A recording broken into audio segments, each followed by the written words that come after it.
एक भक्त थे, उनका नाम था गणपति भट्ट। क्या नाम था? गणपति भट्ट। गणेश जी के बहुत बड़े भक्त थे। गणेश जी के अलावा किसी देवता को देखते ही नहीं थे। इतनी निष्ठा थी उनकी गणेश जी में कि कहीं भी चले जाएं पूछते थे गणेश जी का मंदिर है तो मैं आऊंगा, नहीं तो नहीं आऊंगा। उस नगर में ही नहीं जाते थे जहां गणेश जी का मंदिर ही ना हो। ऐसी निष्ठा उनकी। गणपति भट्ट नाम के भक्त थे। आप जगन्नाथपुरी गए, किसी ने आपसे कह दिया जगन्नाथपुरी में तो गणेश भगवान विराज रहे हैं, तो गणपति भट्ट पहुंच गए जगन्नाथपुरी। अब जगन्नाथपुरी जाकर के लोग बागों से बोले, हाँ भैया गणेश जी कहाँ विराज रहे हैं, मुझे दर्शन करना है। तो किसी ने कहा, बोले ओहो तुमको किसी ने बुद्धू बना दिया है, यहाँ गणेश जी का मंदिर थोड़ी है, जगन्नाथ भगवान तो साक्षात श्री कृष्ण है। अब जैसे ही सुना कि जगन्नाथ भगवान श्री कृष्ण हैं, गणपति भट्ट तो बड़ा व्याकुल हो गया। समुद्र किनारे जाकर के बैठ गया। बोले कि मेरे साथ तो छल कर दिया, मेरे साथ कितना बुरा अत्याचार किया, गणेश का नाम लेकर के मुझको जगन्नाथपुरी बुला लिया और यहाँ तो भगवान कृष्ण का मंदिर है। इतना व्याकुल हो गया, अपने चित्त पे हाथ रख के गणेश जी का स्मरण करने लगा। हे गणपति भगवान, मेरी निष्ठा टूट ना जाए, मेरी अनन्य भक्ति टूट ना जाए, मैं सदा आपका ही रहूं, कृपा करना नाथ। उसकी निष्ठा पर जगन्नाथ भगवान इतने रीझ गए। वो निष्ठा किसमें रखता है? गणेश जी में। पर गणेश जी के प्रति निष्ठा इतनी अटूट थी कि जगन्नाथ भगवान उससे रीझ गए और जगन्नाथ भगवान ने मन बनाया, बोले कि ये इतना गणेश जी का उपासक है, मुझे इससे मिलना है। और जगन्नाथ भगवान एक नन्हे से बालक का रूप धारण करके गणपति भट्ट के पास आ गए। भैया तुम क्यों रो रहे हो? बालक बन के आए।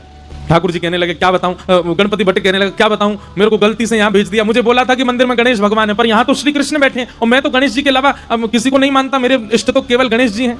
तो भगवान छोटे से बालक के रूप में गए थे। गणपति भट्ट से बोले, अरे नहीं, तुमसे किसी ने झूठ बोला है, यहाँ जगन्नाथ जी जो हैं वो कृष्ण नहीं है, वो गणेश जी ही हैं, तुम जाओ जाकर के उनका दर्शन करके आओ।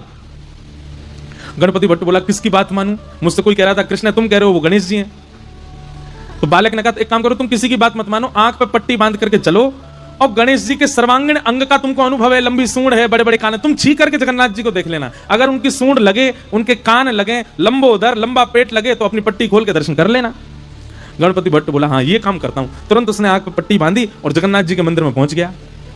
जैसे ही मंदिर में पहुंचा तो गणपति भट्ट को भीतर ले गए। भीतर ले जाकर के आंख पे पट्टी बांध रखी, तो बोले पहले मैं चेक करूंगा ये गणेश जी होंगे तो ही देखूंगा। जैसे ही उसने जगन्नाथ भगवान के सबसे पहले नाक पे हाथ रखा, नाक पे हाथ रखा, सोई ठाकुर जी ने उसको अनुभव कराया, लंबी सूंड। अब वो तो ऐसे ऐसे पकड़े, बोले हाँ हाँ सूंड तो है इनकी। सूंड थी नहीं, भगवान ने माया से प्रकट कर दी। और गणपति भट्ट कहे, हाँ ये तो लंबी सूंड है। आंखों के पास कान के हाथ रखे तो महाराज लंबे लंबे कान, पकड़ पकड़ के हाँ ये तो बड़े बड़े कान हैं। पेट पे हाथ रखा तो लंबोदर लंबा पेट है। वो तो समझ गया महाराज जी तो गणेश जी हैं। और जैसे ही उसने प्रणाम किया तो भगवान ने अपनी सूंड से उसके सिर को ऐसे गुदगुदा और दिया। उसको विश्वास हो गया कि ये तो गणेश जी हैं। जैसे ही उसने पट्टी खोली, पट्टी खोल करके देखा तो गणेश जी तो नहीं थे, जगन्नाथ भगवान थे। ना उनकी सूंड है, ना उनके कान है, ना वो लंबोदर। अब तो वो बोला, ओहो मायावी कृष्ण, मायावी भगवान।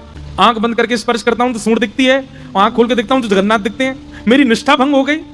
जैसे ही उसने ये बात कही, इतने में जगन्नाथ भगवान प्रत्यक्ष प्रकट हो गए और प्रकट होकर के उसको हृदय से लगा करके बोले, मुझे तेरी निष्ठा बहुत पसंद आई, तू अपने देव के प्रति इतना निष्ठावान है, लेकिन मेरी एक बात याद रख, कभी भी किसी में भेदभाव मत कर। तुम्हारी जिस देव में निष्ठा है उसमें पूर्व निष्ठा रखो, पर उसके अलावा किसी देव के पास जाने का अवसर मिले तो उससे चूको मत, वहां भी जाओ, वहां जाकर के भी उसको प्रणाम करो। ये सब मेरा ही विलास है, मैं ही गणपति हूं, मैं ही शिव हूं, मैं ही हनुमान हूं, मैं ही जगन्नाथ हूं, मैं ही भद्रकाली हूं, मैं ही वैष्णो देवी हूं, ये सब मेरा विलास है। इसलिए तू किसी भी प्रकार से भेद दृष्टि मत रख, क्योंकि भेद दृष्टि भक्ति में अपराध है। इसलिए इस अपराध के भागी मत बनो गणपति भट्ट। तुम गणेश के उपासक हो, इसका मतलब यह नहीं कि तुम अन्य देवताओं का तिरस्कार करो।